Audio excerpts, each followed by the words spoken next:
Hey, everybody. It is Tuesday, August 1st. Brand new day, brand new month. And I have decided for myself that it's time to really acknowledge where I've been over the past couple months. I've not been in a good headspace. I have allowed myself to emotionally eat. I've had moments of feeling like I just want to stay in bed and like pull the covers over and just not get out. I've isolated more, and I am allowing myself this opportunity with the month of August to pick myself back up and get myself walking back towards the goals that I have for myself.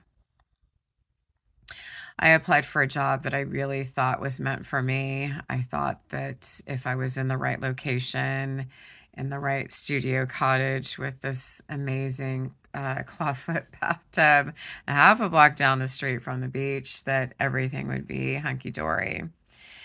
But my higher power put the brakes on that and said, no, this job is not for you. And that was a tough moment to acknowledge because I'm really done with the heat. I don't know about you guys, but I've lived in Sacramento pretty much my entire life, and I'm at an age now where I'm just done. I want to live in a place that has a cooler climate. So it is on my list and it will fall into place when it's time. Something that I'm learning about this world is that everything mirrors exactly what we're thinking. And so if we feel like we are not worthy of something in our life, it's not going to happen. And at the core root of the work that I do through my recovery and through my therapist is that I still have these deep rooted seeds that say, Michelle, you're not worthy of those things that you want to have in your life. On the surface, I can say, yes, I'm great. Yes, teaching's going wonderful. Yes, I love this, and I'm in a good mood and I'm happy and I'm grateful. But deep down to the very root, there's still some unworthiness elements that I need to kind of cycle through. And so, in this vision of living a life where you understand that the world is always mirroring back to you where you're at subconsciously, and the subconscious is where those deep rooted seeds have been planted. I have been health coaching, and I'm extremely grateful for the work because those clients so far have been exactly the mirrors of where I've been emotionally. And so when you have those moments of going, oh my gosh, she's saying exactly how I feel, it's that awakening within you that you have choices to make. You can either acknowledge them with some grace, and you can acknowledge them with resistance and say, no, that's not me. Um, or not feel like God or your higher power is saying, remember, this is where you're at, and you're not alone in that feeling, and acknowledge where you're at so we can start digging away and uproot those seeds that have been planted and start to reframe the thoughts in the mind and plant new seeds.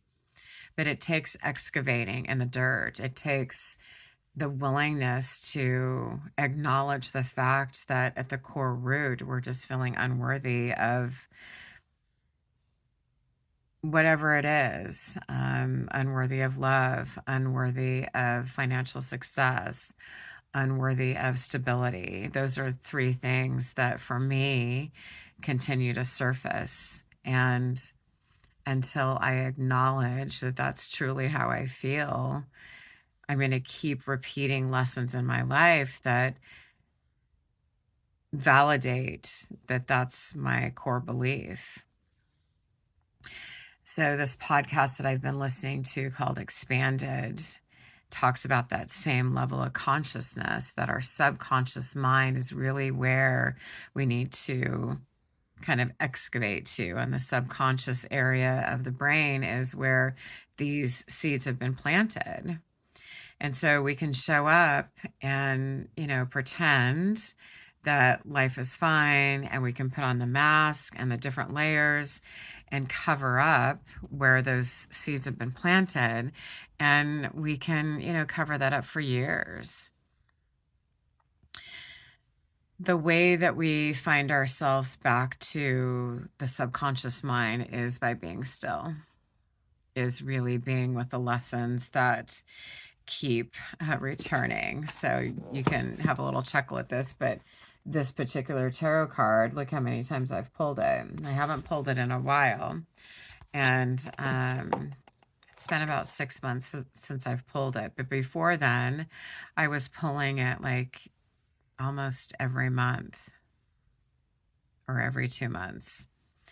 And when I look back at the times and the things that I was going through in my journal, it was the same lesson that I was not willing to acknowledge. That I would see the pattern and go, oh yeah, that happened before, remember, and now you're here again, but you'll get through it. It's not about getting through it. It's about setting the boundaries for yourself that I've learned this lesson. I don't want to keep repeating the pattern. I don't want to keep suffering in this realm or this energetic vibration. So how can I shift it? I shift it by showing up differently. I shift it by journaling the thoughts. I shift it by committing to self-care. So this particular tarot card is about continuing the journey with your higher power, knowing that your higher power or your source always has your best interest at hand. And that's something that that I challenge myself with frequently when I'm going through these lessons. I just said goodbye to somebody that, I have a lot of love for. I didn't have a lot of love for how the relationship was.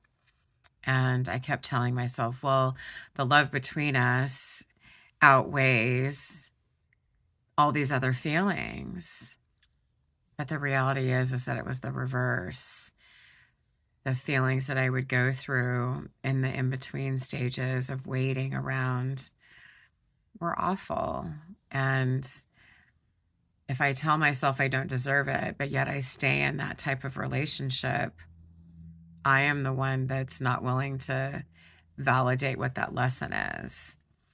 And so my tarot card readers that I follow on YouTube, one of them for August said, you finally mastered it. Congratulations. You finally have gotten to that vibrational level where you realize that it doesn't cut it anymore. And to trust the process that you have to completely close the door, lock it, deadbolt it. Don't reach for the handle again. It's done. You've seen the pattern too many times. Does that mean that people can't change? No, it doesn't. Because I'm in growth and I am changing and I am evolving. And that is really why we are here as human beings, is to evolve in love and compassion. And so there's hope for everybody, including myself, that keeps beating her head up against the wall with the same lessons. And, the connecting element is your connection to source. So last night in class, I read a poem from a gentleman named Yung Pueblo, his book, Clarity and Connection.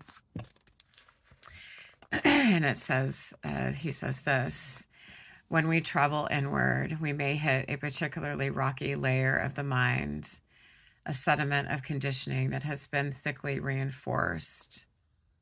When we let go of the hardened inner layers, we often feel the impact of their release in our personal lives.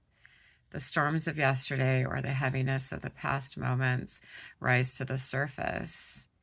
We may feel as though we're on the edge of turbulence and disharmony as we open ourselves up to deconditioning. Real growth is recognizing these moments and treating ourselves gently as the storms pass.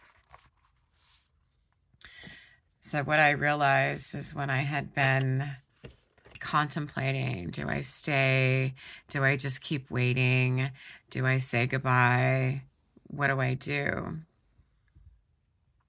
I journeyed inward, and it was a pretty rough storm inward.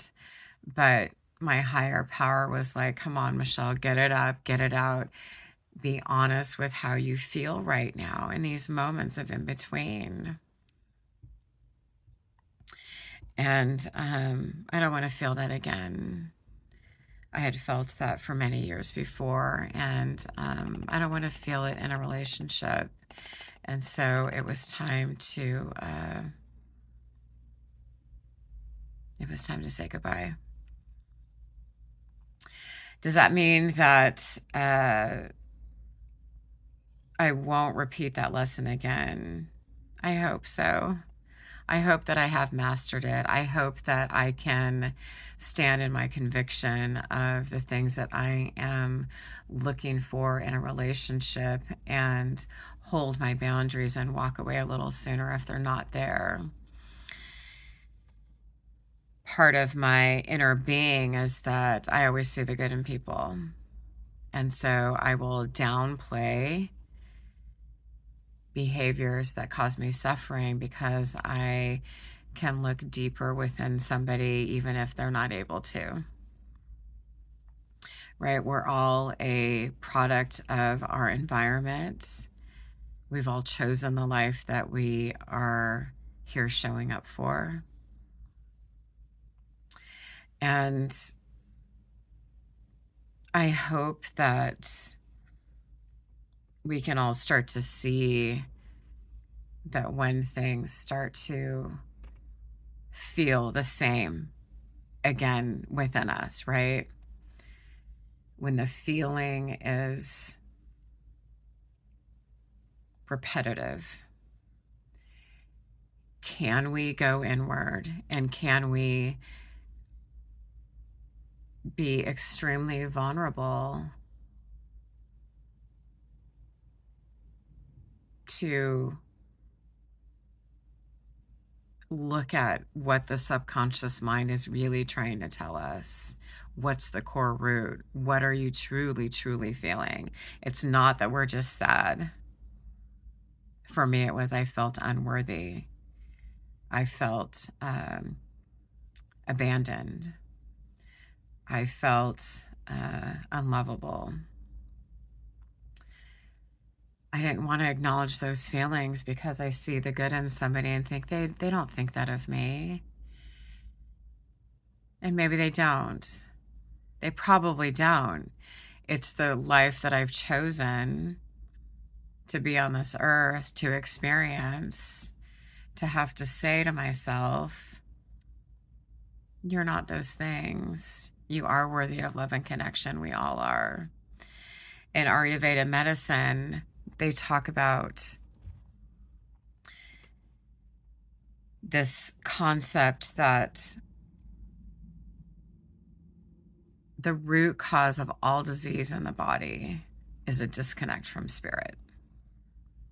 That when we don't believe in who we are and why we're here and our higher power, when we lose those elements of connection, the body starts to stress out slowly over a period of time, but the suffering builds and the body stresses out and shuts down. For me, it shows up in ways as my restless leg syndrome and emotional eating. When I emotionally eat and I try to soothe those feelings within myself with the food, it's really no different than any other drug.